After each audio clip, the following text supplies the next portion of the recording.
Industry में जितने भी लोग हैं वो सब मैक ही प्रीफर करते हैं, चाहे वो वीडियो एडिटिंग हो या फिर ऑडियो एडिटिंग। बट उनके पास तो इतना पैसा होता है वो कोई भी मैक वर्जन परचेज कर सकते हैं, कितनी भी रैम ले सकते हैं, कितनी भी एसएसडी ले सकते हैं, कोई भी प्रोसेसर ले सकते हैं। बट हमारे पास पैसों की अभी भी थोड़ी तंगी है। तो आप अपने सही बजट के अंदर कौन सा बेस्ट मैक लें वीडियो एडिटिंग के लिए, वो लैपटॉप लें या फिर वो स्टूडियो लें, कौन सा मैक लें और किस स्पेसिफिकेशन का लें, ताकि आपको लेने के बाद में ये गिल्ट फील ना हो कि यार काश मैं थोड़े से इतने पैसे देके ये वाला वर्जन ले लेता या फिर ये चीज़ ले लेता। तो मैक परचेज करने से पहले 2 चीज़ों का ध्यान रखना जरूरी है जो मैं आपको आज बताने वाला हूँ। चलिए स्टार्ट करते हैं। सबसे पहली गलती है बाइंग 8GB वेरिएंट।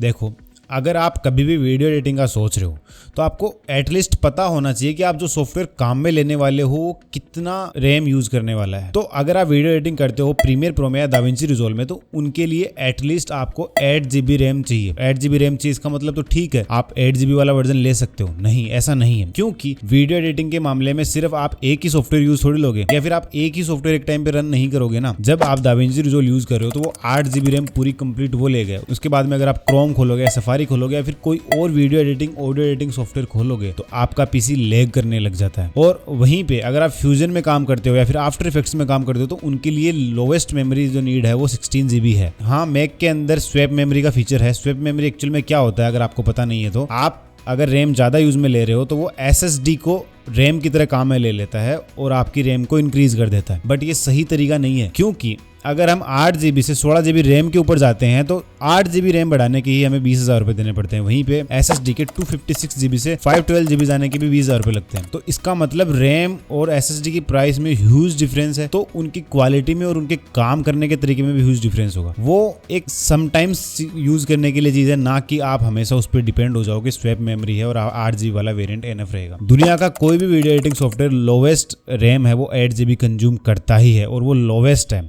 आपको अच्छे से रन करने के लिए 16GB चाहिए ही, और अगर आप विजुअल इफेक्ट्स या फिर ग्राफिक्स का काम ज्यादा करते हो तो आपको थोड़ी ज्यादा रैम चाहिए। हालांकि ऐप से भी 4GB रैम में भी रन कर जाता है, बट उसको भी स्मूथ रन करने के लिए 8GB लोवेस्ट है। तो इसलिए जब भी मैक लें, चाहे वो लैपटॉप लो या फिर चाहे कोई पीसी लो मैक का, कोशिश करो कि हमेशा 16GB लोवेस्ट लो। अगर 32GB जाते हो तो बहुत अच्छा है, बट 16GB लोवेस्ट होनी चाहिए, ताकि इन फ्यूचर, क्योंकि मैक के अंदर अपग्रेड करने का बिल्कुल भी ऑप्शन नहीं है, तो इन फ्यूचर आपको कोई दिक्कत नहीं है। अगले 2, 3, 4, 5 साल के लिए आप आराम से उसको यूज में ले पाओ, क्योंकि मैक कोई ऐसी चीज तो है नहीं जिसको आप अगले दिन ही अपग्रेड कर लोगे। 2-2.5 लाख का सामान अगर ले रहे हो तो कम से कम 3-4 साल तो आप मान के चलते हो कि आप इस पे काम कर पाओगे। सेकंड और सबसे कॉमन मिस्टेक है buying best version of storage. जब आप मैक लेते हो तो अगर आपके पास पैसे की कमी है तो मैक आपको लालच क्या देता है, वो अपनी रैम है वो 8GB कर देगा और जो रोम है, जो स्टोरेज है, वो 256GB से स्टार्ट कर देगा, जो कि मुझे लगता है एक तरीके से यूजलेस है, क्योंकि आजकल तो फोन में भी 256GB से ज्यादा स्टोरेज काम में लेने लग गए हैं लोग। तो अगर आप एक लैपटॉप ले रहे हो तो मुझे लगता है कि आपको कभी भी भूल के गलती से भी 256GB वाला वेरिएंट नहीं लेना है। उसका रीजन मैं आपको समझाता हूँ। लैपटॉप अगर आप ले रहे हो तो शायद पोर्टेबिलिटी के लिए ले रहे होंगे, आप कहीं भी जा रहे हो, ट्रेवल कर रहे हो तो आप काम कर पाओ, कहीं पे भी बस में काम कर पाओ, गाड़ी में काम कर पाओ या अपने होटल में काम कर पाओ, आपको किसी चीज की टेंशन ना रहे। अगर आप 256GB वाला लैपटॉप ले लेते हो तो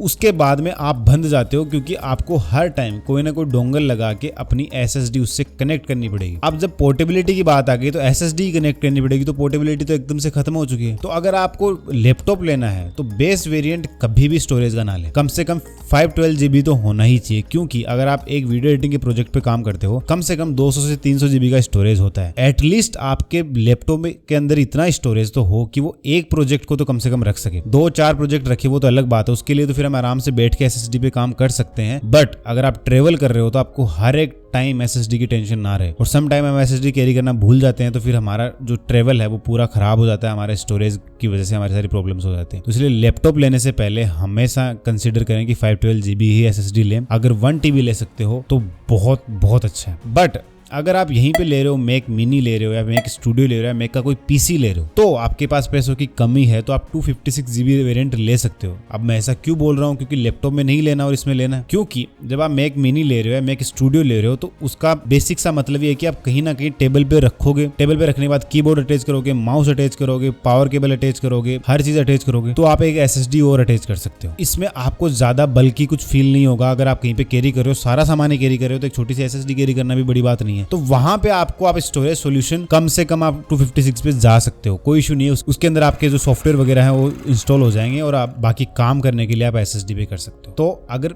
लैपटॉप लेना है तो कम से कम 512 GB या 1 TB लेना है, और अगर आप स्टूडियो या मैक मिनी ले रहे हो तो आप आराम से 256 GB पे भी काम कर सकते हो। बट ध्यान रहे, मैक चाहे स्टूडियो लो चाहे लैपटॉप लो, 8 GB रैम का वेरिएंट बिल्कुल नहीं लेना if you are a video editor. Audio editor वगैरह के लिए मे बी ये काम चल जाए, या फोटो एडिटर्स के लिए भी। अब बात करते हैं कि SSD कौन सी लेनी चाहिए। अगर हमने बोल दिया कि आप SSD काम में ले सकते हो, तो ऐसी कौन सी SSDs है जो मैक के मुकाबले सही काम करती हैं, बराबर स्पीड देती हैं, आपका मैक स्लो नहीं होता। जो मैंने यूज किया पर्सनली और जो मुझे लगता है सबसे बेस्ट SSD है मार्केट में, वो है Samsung T7 SSD। ये आप 500 GB से लेके 1 TB 2 TB तक ले सकते हो, पर मैं आपको रिकमेंड करूंगा 1 TB ऑलमोस्ट ले लेना। अगर 512 GB लेना हो तो भी कोई इशू नहीं है, बट 1 TB आपके लिए सही रहेगा। इसकी लिंक मैं आपको डिस्क्रिप्शन में दे दूंगा। इसमें एक्चुअल में 3 वेरिएंट आते हैं, एक फिंगरप्रिंट के साथ आता है, एक विदाउट फिंगरप्रिंट आता है, थर्ड है जो अभी लॉन्च किया है इन्होंने, वो थोड़ा उसका जो कवर है वो थोड़ा हार्ड केस है, मतलब गिरने में थोड़ा खराब होने का डर कम रहेगा। हालांकि SSD गिर के खराब नहीं होती है, बट फिर भी आप लेना चाहो तो वो हार्ड वाला ले सकते हो। बाकी मैं रिकमेंड करूंगा फिंगरप्रिंट वाला कभी ना ले,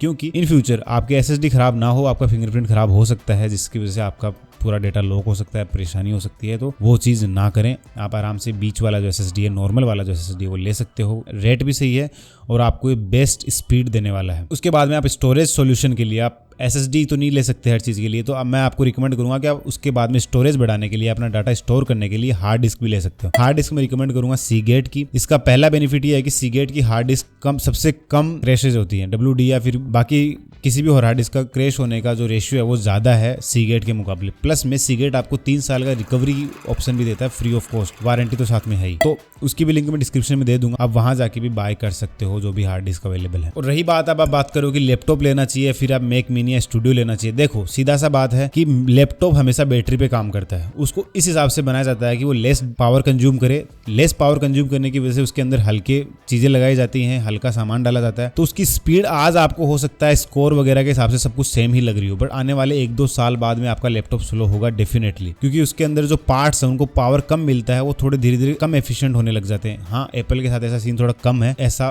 फिर भी होता है। वहीं पे जो आपके मैक मिनी या फिर स्टूडियो है, जो भी पीसी होता है, उनका पावर कंजम्पशन एकदम सही होता है, और उनके पार्ट्स जैसे अगर फैन भी है तो प्रॉपर एक साइज का लगाया जाता है, हर चीज एक सही तरीके से लगाई जाती है, जिसकी वजह से वो लॉन्ग रन में थोड़ा ज्यादा रहते हैं। तो अगर पोर्टेबिलिटी चाहिए, ज्यादा ही ट्रेवल करते हो, इधर उधर घूमते हो तो laptop low, otherwise I will recommend you कि आप मैक मिनी ले लो और मैक स्टूडियो ले सकते हैं। आई होप दोस्तों मैं आपकी कुछ हेल्प कर पाया हूँ। Thank you so much video में यहाँ तक बने रहने के लिए। बाकी आप हमारे और वीडियोस भी चेकआउट कर सकते हैं, जिसमें वीडियो एडिटिंग ट्यूटोरियल्स या फिर कैमरा की सेटिंग्स वगैरह के बारे में हमने काफी ट्यूटोरियल्स बनाए हैं। थैंक यू सो मच दोस्तों, हैव ए नाइस डे।